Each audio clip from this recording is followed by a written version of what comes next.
In this video, we are going to see how Class D chopper works.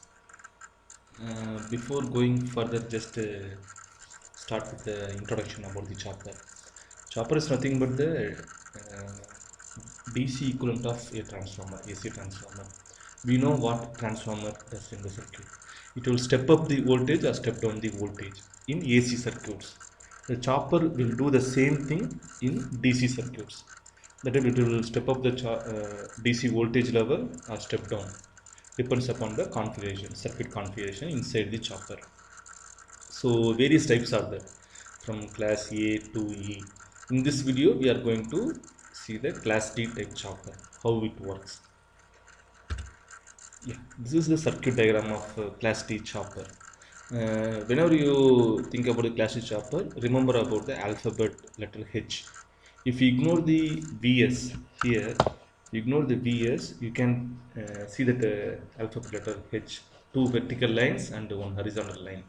In a horizontal line, the load will be there. Load will be RLE type load, and you can observe that two controlled switches, that is two SCRs are there. Yes, it may be SCR or the transistor. Two controlled switches and two uncontrolled switches, the diodes, two diodes, placed in diagonally opposite place.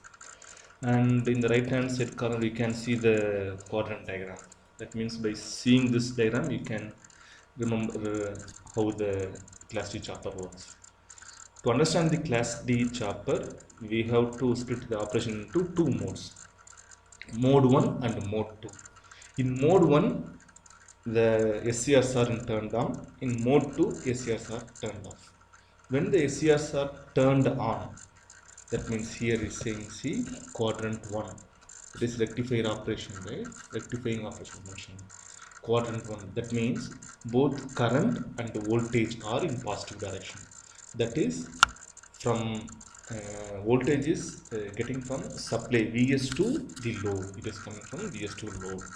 Whereas when the SCRs are turned off and diodes are turned on, that is in quadrant 4 operation, that is called inverting operation. Why it is called as inverting operation means the current will flow in the same direction, I naught direction, but voltage will get back from the load to source VS. Let us see how it works. See the mode 1 operation. As I said earlier, in mode 1, the thyristors are turned on, SCRs are in on condition. When the both SCRs are on, see the supply voltage, the current path will be Vs T1 and point A, L or E and thyristor 2 and go back to the Vs. So both the diodes are in reverse biased. Okay, in this one these diodes are in reverse biased at that moment when thyristors T1 and T2 are on condition. That's why it is called in rectifying operation. The voltage at the across the point B and A and B will be V naught average, is mentioned here, and A will be in high potential, B will be in low potential. So I mentioned plus here and minus here, and it's mentioned T1 and T2 are in on, and the current flowing during that moment will be I naught average. That's what here mentioned. And this is the mode 1 operation. And you remember the current flow will be Vs T1 A point A and L or E point B and T2 and Vs, going back to Vs. So here power fed from source to load, that is rectifying operation, or it's in other words is also called motoring operation. So the load takes power from the source Vs. Now move on to the mode 2. In mode 2 operation, when SCRs are turned off, after that moment, the diodes and control switches are turned on. How it turned on means the when suddenly the T1 and T2 are off, it's a inductor nature. You know that you might have seen in SMPS circuits also, in various circuits, inductor will tend to send the current in the same direction. That means previously when current is flowing from A to B means even it will oppose the sudden changes in voltage applied across the inductor. That is the inductor nature. We'll check it out in detail in some other videos. Now think about it. Inductor will develop voltage across dV by dt across the L into dV by dt. That much voltage will be appearing this across when it's accumulating in the inductor.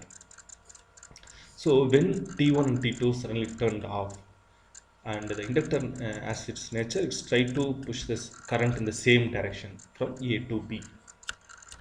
That's the equation. When T1 and T2 turned off, the current will flow, keep on flowing the same direction, and diode D1 starts conducting, and it will go back to the circuit path will be Vs, and diode D2 starts to conducting. That means here you observe the V0 is minus here and plus here. It from load to the supply is going to power is going to the supply Vs, and the current path now it will be point A, L or E, point B, D1, Vs and D2. This is the current path. That means current path will be from A to B only, that is positive only here. I0 average is flowing at this mode, whereas voltage will be in reverse direction, right? And point A will be in minus and point B will be B is in plus. So it is a inverting operation. That's all about the class D chopper operation, and you have to remember about this quadrant diagram. Once you remember the quadrant diagram, quadrant 1, quadrant 2, quadrant 3, quadrant 4, it is in anti-clockwise direction, it will be there. And if you remember this quadrant diagram, you will easily recollect about the operation of the class D chopper. Thanks for watching this video, guys. Please subscribe. Take care. Bye. If you have any questions, please enter into comment section. I will answer those things. Yeah, take care. Bye.